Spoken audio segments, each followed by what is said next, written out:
insana çok büyük bir ehemmiyet verdiği için ve insan Allah Teala'nın tabiri caizse sahat tabir projesi olduğundan ötürü insan eğitimine de çok aşırı bir önem vermiştir. Şer'i ilimlerle alakalı kısmını çocuk yaştan, çok daha küçükken öğrettiklerini biliyoruz. Hatta bununla sınırlı kalmayıp şer'i ulemanın, selef-i salihin ifadesiyle çocuk insan henüz anne karnındayken şeriat ilimlerinin, şer'i ilimlerin talimine başlatıldığı hususunu biliriz. Henüz anne karnından önceki merhaleden bile bahsettiğini biliriz sünnetin, selef-i salihinin.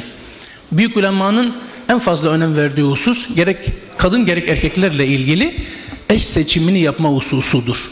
Peygamber Aleyhisselam'ın kendisi nutfeleriniz için ehil insanlar, denk insanlar arayın, iyi insanlar arayın ifadesini, hadisini hatırlıyoruz hepimiz. O münasebetle belki hatta çocuk anne karnına girmeden önceki süreçten başlayan bir husus söz konusu. Şimdi bundan sonraki kısmı seri bir şekilde söylemeye çalışayım, tekrar olmasın diye. Arkadaşlar, şer'i ilimlerde İmam Şafii Hazretleri'nin, İmam Malik Hazretleri'nin, öyle mi? Tamam, inşallah devam ederiz. İmam Malik Hazretleri'nin, İmam Şafii Hazretleri'nin çok küçük yaşta şer'i talime başladığını biliyoruz. Mesela İmam Malik yaşça da İmam Şafii'den daha büyüktür biliyorsunuz. Henüz 5 yaşındayken mescit derslerine devam ede geliyor. Hatta şöyle bir durumunu anlatır. Der ki ben mescit derslerine, biliyorsunuz İmam Malik Medine imamıdır. Medine'de doğmuş büyümüş ve bazı rivayetlere göre Mekke'ye hacca gitmek dışında Medine'den çıkmamış. Peygamber Aleyhisselam'ın yurdu olması münasebetiyle hiç çıkmak istememiş. Ömrü boyunca da Mescid-i Nebevi'de Medine imamı lakabını, ismini kazanacak derecede zamanını mescide harcamış. O kadar büyük değerli bir hale gelmiş. O kadar değer vermiş kendisi de. Diyor ki 5 yaşındayken derslere gittiğimi hatırlıyorum. Hatta sabah namazı vakti girmeden önce kalkıp giyinmeye çalışırdım. Yaşım müsaade etmediği için annemin giydirmede yardımcı olması gereken bir çağdaydım. Giysilerimi de annem giydiriyordu. Henüz giysilerini annesinin giydirmesi zorunda olduğu bir çağdayken fecr vaktinden önce camiye, mescid derslerine başlamak zorunda kalan bir insandan bahsediyoruz. İmam Malik bunun en önemli örneklerinden bir tanesidir talim şer'ide. İkinci bir önemli bir husus, az önce söylediğim gibi Arapça ifade etmeye çalıştım. İmam Şafii'nin kendisi Gazze'de doğmuş olmasına rağmen erken yaşta Kur'an ezberinden sonra henüz 9 yaşındayken, altını çizmeye istiyorum bunun, henüz 9 yaşındayken annesi tarafından, bir de önemli ikinci bir noktada bu, bizzat annesi tarafından Mekke'ye gönderiliyor. O dönemde küttab dediğimiz bir miktar sonra inşallah devam etmeye çalışacağımız vakitte ifade edeceğim küttab denilen okuma yazma benzeri şeylerin öğretildiği şeylere ilk okul tarzı çalışmalara katılmakla birlikte kendisi iyi bir Arapçayı öğrenmek, Peygamber Aleyhisselam'ın kendisine vahyin nazil olduğu topraklarda onu hissetmek, görmek ve belki ondan bizzat ilmi almak amaçlı Mekke'ye gidiyor. Mekke'nin civar köylerinde fasih bir Arapça öğreniyor. Öyle önemli bir fasih Arapçayı da öğreniyor ki gelmiş geçmiş en önemli Arap şiiri uzmanı Asmai'nin bizzat kendisinin itirafıyla birçok hususu İmam Şafii'den öğrendiğini söylemesini gerektirecek kadar mühim bir noktaya ulaşıyor. Evet. Şer'i ilimlerle alakalı kısma girmişiz. Bu şeyi sonra bırakmaya çalışalım. Arkadaşlar, seydalarım, üstazlar, İslam tarihinde ulema mescitler haricinde devlet oluşturmaya başladıktan sonra Arapça ifadeyle küttab denen önemli kurumlar oluşturmuşlardır. Ve bu İslam aleminin batısından doğusuna zaman içerisinde yayılmıştır. Tarihçinin bir ifadesine göre sadece Dahhak bin Meryem isimli meşhur hem müeddip hem murabbi hem alimin bir ifadesi var. Diyor ki Küfe'deki küttab dediğim gibi ilkokula karşılık gelen bir yaklaşım belki. Orada 300 tane çocuk öğrenci yetiştirdim diye söylüyor. O zamanki şeyden bahsediyoruz arkadaşlar. Yakın zamanda malumunuz okulların tahsil durumunun sınıf sistemine geçmenin çağımızda yaşandığını biliyoruz. Önceki süreçte böyle bir husus yokken biz de hicretin ilk dönemlerinden bahsediyoruz. İlk dönemden başlayarak İslami ilimlere ciddi bir ehemmiyet verilmiştir. O kitaplarda Kur'an ezberi, sünnet seviyeden ahbarlar, hadisler, eserler verilmiş. Beraberinde Kur'an'ın tefsirinden bir miktar mana çocukların alabileceği oranda, yine fıkhi şer'i hükümlerle alakalı hususlar, lügat kaidelerinden bazısı alabilecekleri oranda bu ve benzeri Arap edebiyatı benzeri hususlar verile gelmiştir. 5 yaşından alıp 10 yaşına kadar genel itibarla veya sonraki yaşlarla ilgili de bazı müsamahalar olmakla beraber hep yetiştirilmişlerdir. Genelde 5 sene süren veya 6 sene sürecek kadar ilk hicri dönemlerden bahsediyorum üstadlarım. O dönemden İslami talim hususu başlamıştır. Beraberinde az önce ifade etti. Benim konumun dışına çıktığı için oraya girmeyeceğim. Ancak ta başından beri mescitlerin varlığı, oradaki asıl maksadının, mescitlerin asıl pozisyonunun zaten şer'i ilimlerin tahsilinin olduğunu önemli oranda biliyoruz. Peygamber Aleyhisselam'ın Medine'ye varır varmaz ilk yaptığı işin mescit bina etmiş olduğunu hepimizin bildiği için hatırlatmama gerek yoktur sanırım. Yine kitaplarda kadınların eğitimine, kız çocukların da eğitimine ciddi bir önem verilmiştir. Doğrusu özellikle de zamanımızda İslam'ın yumuşak karnı diye gösterilmeye çalışılarak saldırılmaya çalışılan bir süreç olduğu için de belki denk geldi, onu da ifade etmek isterim. Şeriatta kadınla erkek arasında bir eşitlik anlamında bir fark yoktur. Allah Teala hepsini min nefsin vahide, tek bir nefisten yaratmıştır zaten. O anlamda eşittirler. Tabi şakaikur rical diye söyler Peygamber Efendimiz Aleyhisselam.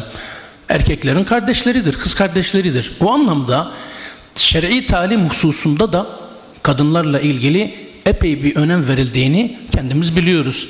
Bizzat Ayşe validemizin, Seyyidatna Ayşe'nin kendisinden tahsil edilen ilim ve dinin öğrenilmesinin oranının neredeyse 1/4'ine, dinin tümün 1/4'ine tekabül ettiğini söyleyen ulema vardır ki bu şeriatın, İslam dininin şer'i talimde, öğretimde kadınlara da kız çocuklarına ne kadar fazla ehemmiyet vermiş olduğunu gösteriyor. Ben doğrusu burada kurum adına da İslami talimin, öğretinin, eğitimin yaklaşık bir asırdır neredeyse bu coğrafyalardan silinmek istenmesiyle ilgili çalışmalara, dinin toplumun tüm tarafından uzaklaştırılma çalışmalarına, amelilerine rağmen hamdolsun çok başarılı bir şekilde ayakta kalmasını sağlamış olan medreselerin bir parçası olarak bugün medreselerimizin neredeyse 3/4 öğrencisinin kız öğrenciler olmasından iftihar ederek bahsedebileceğimi umabiliyorum. İftihar anlamında değil, Allah Teala'nın bize vermiş olduğu nimeti izhar etme anlamında söylüyorum bunu. Diğer taraftan değinilmesi istenen, mühim olan en önemli husus Kur'an hususu. Kur'an talimi hususu. Başta söylemeye çalıştım Arapça ifademde.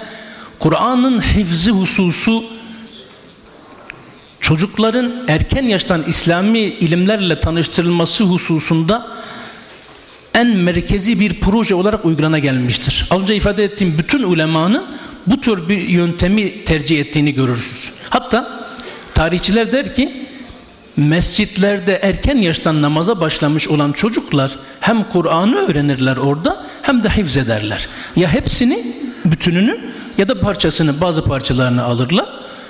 Sonraki süreçte sonradan ilkokul seviyesinde sayılabilecek olan küttab denen yerlere giderler. O anlamda Kur'an merkezli bir yaklaşım hususu geliştirilmiştir. Burada Peygamber Aleyhisselam'ın sünnetinin uygulanması hususunu Kur'an hifziyle beraber verme hususu da çocuğun talimcisi olan, muallimi, müderrisi olan başta anne ve babaya, ebeveyne, ancak sonrasında konumuz içerisine giren müderris ve müderriselere düşmektedir. Sanırım bizim özellikle Türkiye'de ama genel anlamda bütün İslam coğrafyasında yaşadığımız en önemli insan sorununun başlıca kaynağı iyi bir Kur'an öğretimi ve eğitimi veremeyen müderrislerdir. Veya bunu verebilen müderris ve müderriselerin eksikliğidir maalesef. Bunu esefle ifade etmek zorundayım. Evet, Kur'an sadece lafzını, harflerini öğretmek hususu değildir. Ve sadece manasını, fıkhını, hükmünü ifade etme hususuyla da sınırlı değildir. Tam tersine yaşanıp verilmek zorundadır. Biliyoruz ki Hazreti Ömer Efendimiz bazı ayetleri hiç duymadığını söylemiştir. Zira biz herhangi nazil olan bir ayeti pratikte yaşamımıza geçirmediğimiz sürece onu ezberleyip başka ayete geçmezdik diye ifade ediyor. Koskoca Hazreti Ömer radıyallahu anh'tan bahsediyorum. O münasebetle belki bu husus en önemli sıkıntımız olarak karşımıza çıkıyor. Eğer hocam müsaade ederse çok böyle hızlı bir şekilde bu sunumu da ifade etmeye çalışayım. Ayetlerle ilgili ifadeleri hızlı geçmeye çalışıyorum. Zaten hepimiz bildiği ayetler kişinin kendisini ve ailesini muhafaza etmek, korumak zorunda olduğu büyük bir ateş olduğu için çocuk terbiyesi hususu en başta gelen hususlardan bir tanesidir. Fıtrata layık olan, fıtrata uygun olan şey de dinin belirlemiş olduğu ateşten muhafaza edilmenin yollarıdır. Nebevi terbiye hususudur. Bildiğimiz hadisler üzerine bütün çocuklar İslam fıtratı üzerine doğar. Yalnız sonrasında babaları, anneleri, ebeveyni onları ya Yahudi, ya Hristiyan, ya Mecusi ya da artık neyse maalesef ona dönüştürür diye hadisi geçiyoruz. Hadi geçelim. Evet, insana önemli bir ihtimal vermiş olduğuyla alakalı şeyleri geçebiliyoruz. Geçelim abi, hızlı bir geçelim Yusuf abi. Evet, Peygamber Aleyhisselatü Vesselam'ın şu hadisini hatırlıyoruz. تَخَيْرُ لِنُطَفِكُمْ وَاَنْكِحُ الْاَكْفَاهُ وَاَنْكِحُ لَيْهِمْ. Bu çok mühim bir husus. Ta seçim öncesi, eş seçimi öncesine kadar dayanan eğitimin önemli bir ayağını gösteriyor. Evet. Zaten okunabildiği için doğrusu ben zaman da çok kalmamış diye bunları sadece böyle hızlı bir şekilde geçerek sunmaya çalışalım. Belki Kur'an'la alakalı bazı noktaları şey yapmaya çalışabiliriz ki çocuklarla alakalı İslam'ın getirmiş olduğu yaklaşım benzeri hususları görüyoruz. Az önce bazısından ifade etmeye çalıştım. Bazısını da şuradan söylemeye çalışayım. Zamanımızın en büyük sıkıntılarından bir tanesi kendisini daha çok bilimsel diye tırnak içerisinde tarif etmeye çalışanların laboratuvarlar ve mühendislikler sayılarla, niceliklerle bir şeye ulaşmaya çalışması hususudur. Evet, nicel şeylerle insana hizmet eden, teknoloji benzeri şeylere varacak kadar, uzaya gitmeye varacak kadar şeyler başarabiliriz. Ancak bu kesinlikle insan yetiştirmeye, asıl proje olan insan yetiştirmeye yaramaz, yetişemez. Geçelim. Evet. Kur'an'la çocuğun direkt irtibat hususuyla alakalı bazı çalışmalarımız vardı ki zaman sebebiyle bunları da hızlı geçmek durumunda kalacağım. Evet. Yani Kur'an'ın bazı önemli faydalarından bazı hususlar var ki kısımda olsa bunları başka bir zamanda belki ifade etme fırsatımız olur. Kur'an'ın düzeni, insicamı, siyahı, harfleri, kelimeleri, peşi sıra gelmesi benzeri şeylerin tümü bile tek başına çocukta bir düzen, bir uyum, ruh disiplini, bir sakinlik, insanlarla diyalog benzeri ve birçok önemli noktayı, insanın asıl aradığı şeyi verebilmeye kafidir tek başına. Geçelim. Evet. Meşhur şeyi hatırlıyorsunuz. Arapça tabiri innel hifza fi's-sigat kennakşi al-hacer diye. Erken yaşta bu hususun olması gerekiyor. Asla ertelememiz gereken mühim hususlardan bir tanesi ki İslam tarihinin dahileri çocuk yaşta Kur'an talimine ve ezberine daha önemlisi başlamışlardır. Evet. Peygamber Aleyhisselam bu yolla, bu nebevi menheçle bu şeyleri başarmışsa bizim de konumuzun asıl noktalarından bir tanesi olan nebevi bir uslup oluşturmamız gerekiyor. Çocuğun veya çocuğu doğmadan önceki dönemden başlayarak insanın oluş sürecinden olgunlaşana kadarki sürecine kadarki yaklaşımların tümünü bizzat Peygamber Aleyhisselam'ın siretinden, siret-i nebeviyesinden çıkarmamız gerekiyor ki sanırım bununla alakalı yeteri kadar çalışma yok maalesef. Bizim siret-i nebeviyeyi direkt insan oluşturma anlamında çocuklarla muamelede kıyas kabul edip ona göre hareket etmemiz gerekiyor. Evet. Yani bu hususları artık geçelim ki... Hocam toparlasanız size zahmet. Bitirelim, tamam. Bunu bitirmiş olalım.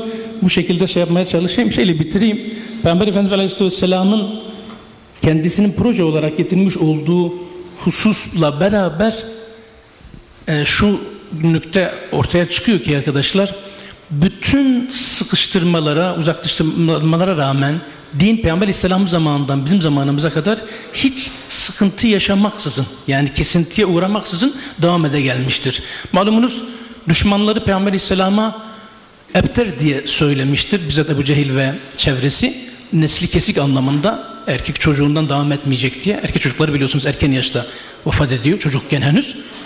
Yalnız Peygamber Aleyhisselam'ın getirmiş olduğu o büyük yüce nebevi yöntem sebebiyle, Kur'an'ı yöntem sebebiyle asıl soyu devam eden Peygamber Aleyhisselam kendisidir. Ama soyu kesik olanlar ise kendileridir. Kusura bakmayın biraz uzamış oldu. Ve ahiru davana elhamdülillahi rabbil alemin. Sallallahu aleyhi ve sellem Muhammedin nebiyyil ummi ve aleyhi ve sahbihi ve sellem. Elhamdülillahi rabbil alemin. Selamun aleyküm ve rahmetullahi ve berekatuhu.